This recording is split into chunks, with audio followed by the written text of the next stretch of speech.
इस वीडियो में हम ये समझने वाले हैं जो हमारे मैथ में जो प्रैक्टिकल होते हैं बीएससी मैथ में, जो कि कंप्यूटर या फिर लैपटॉप पे किए जा सकते हैं, उसको हम अपने मोबाइल पे किस तरह से कर सकते हैं। इसको हम समझ यहाँ पे सबसे पहले हमारे यहाँ पे है वो है मैट्रिक्स। मैट्रिक्स का हम इसमें एडिशन, सब्ट्रैक्शन, ट्रांसपोज ये सारे जो है अपने मोबाइल पे करके दिखाएंगे और इसके समझेंगे भी। तो सबसे पहले हमारा आता है उसका मैट्रिक्स को किस तरह से रिप्रेजेंट करना है, क्योंकि अगर हमको रिप्रेजेंटेशन आ गया तो उसका हमको एडिशन और सब्ट्रैक्शन जो भी उसके ऑपरेशन है वो हमको आ जाएंगे। तो सबसे पहले हमको जो ग्रीन कलर में लिखा हुआ है यहाँ पे कमांड किस तरह से करना है, तो हमको ये याद करना पड़ेगा, क्योंकि इसी के हेल्प से हम अपने मैट्रिक्स को रिप्रेजेंट कर सकते हैं। तो ठीक है, हम देख लेते हैं। अपने गूगल को खोलना है, फिर उस पर हमको टाइप करना है आर कंपाइलर। आर कंपाइलर को सर्च करते ही हमारा आ जाएगा। ओके, तो हम यहाँ पे गूगल पे अपने ओपन कर लिए आर कंपाइलर। यहाँ पे हमको जाना है माई कंपाइलर, इस साइट को हमको ओपन करना है। यहाँ आप लोग को दिख रहा होगा माई कंपाइलर। ठीक है, तो इसको ओपन करते हैं। ये हमारा ओपन हो गया। यहाँ से नीचे जाएंगे तो run your R code. R code हम पढ़ लिए हैं, तो यहाँ पे वही डालना है हमको, तो हमको आउटपुट मिलेगा। तो इसको इरेज कर लेते हैं पहले जो लिखा हुआ है। फिर हम यहाँ पे वही कोडिंग डालेंगे जो हम मैट्रिक्स को रिप्रेजेंट करने के लिए पढ़ के आए हुए हैं। ठीक है, तो यहाँ से हम स्टार्ट करते हैं। हम अपने मैट्रिक्स को नेमिंग देते हैं ए। आप कोई भी नेम डाल सकते हैं यहाँ पे, ए बी सी या फिर जो भी आपका मन करे। फिर इस तरह से हम इसको रिप्रेजेंट करने का तरीका हम पीछे पढ़े हुए हैं, वही हम कोडिंग यहाँ पे यूज़ करेंगे। अगर कोई भी यहाँ पे हम मिस्टेक करते हैं, जैसे लिखा था वहाँ पे, अगर वहाँ से थोड़ा भी हमारे यहाँ पे डिफरेंस होता है तो हमारी जो मैट्रिक्स होगी वो शो नहीं करेगा, हमको एरर दिखाएगा।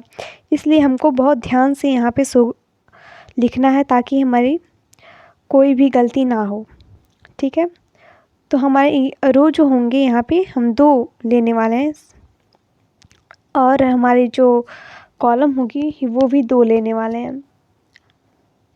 तो n call is equal to 2, और उसके बाद हमको इसको बाई रो करना है, तो इसलिए हम लिखेंगे by rho. Okay, by rho. इसको बताते हैं हम कि हमको रो वाइज चाहिए, तो हमको 1 2 3 4 1 2 एक रूम मिलेगा और दूसरी रूम में हमको 3 4 मिलेगा।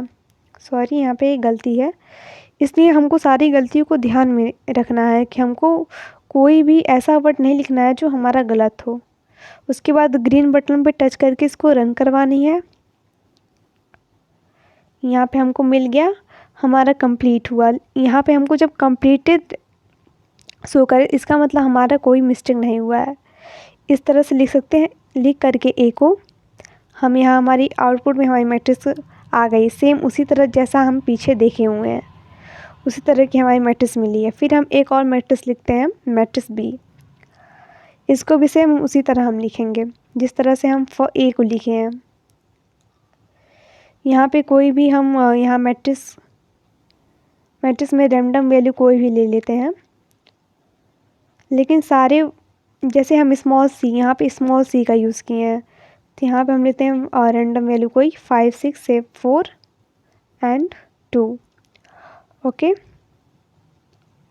देन यहाँ पे रो हम जो लेने वाले हैं, यहाँ पे भी हम 2 रो लेंगे और 2 कॉलम लेंगे, क्योंकि हम यहाँ पे अगर एडिशन करेंगे तो हमको उसके लिए रो और कॉलम जो चाहिए दोनों मैट्रिक्स का वो सेम होना चाहिए। तो इसलिए हम दोनों की वैल्यू सेम लेने वाले हैं। कॉलम भी हमारे यहाँ पे 2 ही रहेगा, क्योंकि ये प्रॉपर्टी हम जानते हैं कि जो हमारा एडिशन होता है वो उसके लिए हमारी जो नंबर ऑफ़ रो दोनों मैट्रिक्स की सेम होनी चाहिए, कॉलम भी हमारे सेम होने चाहिए। तो कॉलम की वैल्यू भी हम यहाँ पे 2। उसके बाद इसको भी बाई रो करने वाले हैं। आप कॉलम वाइज भी कर सकते हैं। फिर इसको लिख करके हम यहाँ पे रन करवाएंगे। अगर आपको आ जाएगा तो हम अब बहुत जल्दी कर सकते हैं इसको। अभी यहाँ पे समझाने में टाइम लग रहा है। यहाँ पे हमारी दूसरी मैट्रिक्स भी आ गई 5 6 4 2। यहाँ पे हम एक बार इसका मल्टीप्लिकेशन करके देखते हैं। इसको मल्टीप्लिकेशन के लिए हमको A स्टार B इस तरह से करना पड़ेगा। ये सारा हम अभी बताएंगे कैसे कैसे करने से क्या क्या हमारा होगा, ट्रांसपोज किस तरह से निकलेगा, डिटर्मिनेंट्स किस तरह से निकलेगी। तो हमारे यहाँ मल्टीप्लिकेशन आ गया। आप खुद से एक बार करके देखना, सेम यही वैल्यू आएगी। ओके, तो आगे देखते हैं। यहाँ पे हम बड़ी मैट्रिक्स को भी ले सकते हैं। जैसे यहाँ पे हमने रो 4 ले लिया, 4 कॉलम ले लिया। इस तरह से बड़ी बड़ी मैट्रिक्स को भी लेकर के हम कर सकते हैं, जैसे कि हमने यहाँ पे किया हुआ है। ये हमारी जो कोडिंग यूज़ करेंगे ये है, जो हमारे येलो कलर में लिखा हुआ है। उसके बाद यहाँ पे हम एक एक कॉलम को भी बाहर निकाल सकते हैं, एक एक रो को भी निकाल सकते हैं, या फिर एक एलिमेंट को भी निकाल सकते हैं। इस तरह से हमको बस कोडिंग हमको आनी चाहिए, उसकी हेल्प से हम सब कुछ करें। बस कमांड हम किस तरह से करना है, हियर आर कमांड जो दिया गया है वो सब।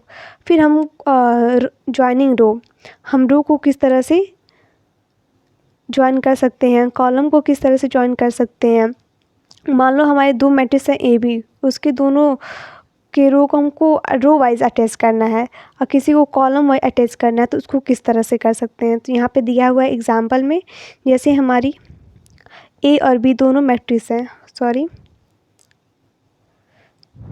यहाँ पे हम आगे नीचे देखते हैं। तो यहाँ पे हमारी ए और बी ये दोनों 2 मैट्रिक्स हैं, तो इसको हम रो वाइज बाइंड करेंगे। तो नीचे हमारा ये दोनों, नीचे हमारा देखो दिया हुआ है, आर बाइंड करने पे हमको दोनों की वैल्यू एक साथ मिक्स होके मिल गई हैं। 1 2 6 2 4 4 हमको मिल गई। उसके बाद इस तरह से हम कर सकते बी ए को ए बी को भी। उसके बाद कॉलम वाइज करने पे हमको 3 कॉलम की हमने लिया है। उसके बाद इसको जब कॉलम वाइज बाइंड किया तो हमको 6 कॉलम की मैट्रिक्स मिली हैं। ठीक है, इस तरह से आप भी सारे को ट्राई करना ताकि आपकी प्रैक्टिस अच्छे से हो जाए। आगे बढ़ते हैं। तो यहाँ से हम हमारा सारा एक शॉट में इसका स्क्रीनशॉट ले सकते हैं आप लोग। डायगोनल किस तरह से क्या क्या निकाल सकते हैं, डायगोनल किस तरह से निकाल सकते, डायगोनल जो रहते हैं मैट्रिक्स में उसको किस तरह से हम एक्सट्रैक्ट कर सकते हैं। उसके बाद ट्रांसपोज किस तरह से निकाल सकते हैं, प्रोडक्ट किस तरह से कर सकते हैं, डिटर्मिनेंट किस तरह से करेंगे, ये सारा सब कुछ दिया गया है। लीनियर इक्वेशन को भी किस तरह से सॉल्व कर सकते हैं, दो मैट्रिक्स लिखने के बाद यहाँ पे सब कुछ बताया गया। बस हमको इसी को लर्न करके वहाँ पे बस हमको यूज़ करना है, सब कुछ हमारा होते जाएगा। यहाँ पे एडिशन, उसके बाद हमारा आता है ए बी 2 मैट्रिक्स है, उसका एडिशन भी किए हैं हम लोग, उसके बाद उसका सब्ट्रैक्शन भी हो गया है यहाँ पे। उसके बाद यहाँ पे मल्टीप्लिकेशन, फिर डिटर्मिनेंट, ट्रांसपोज एक बार देख लीजिएगा।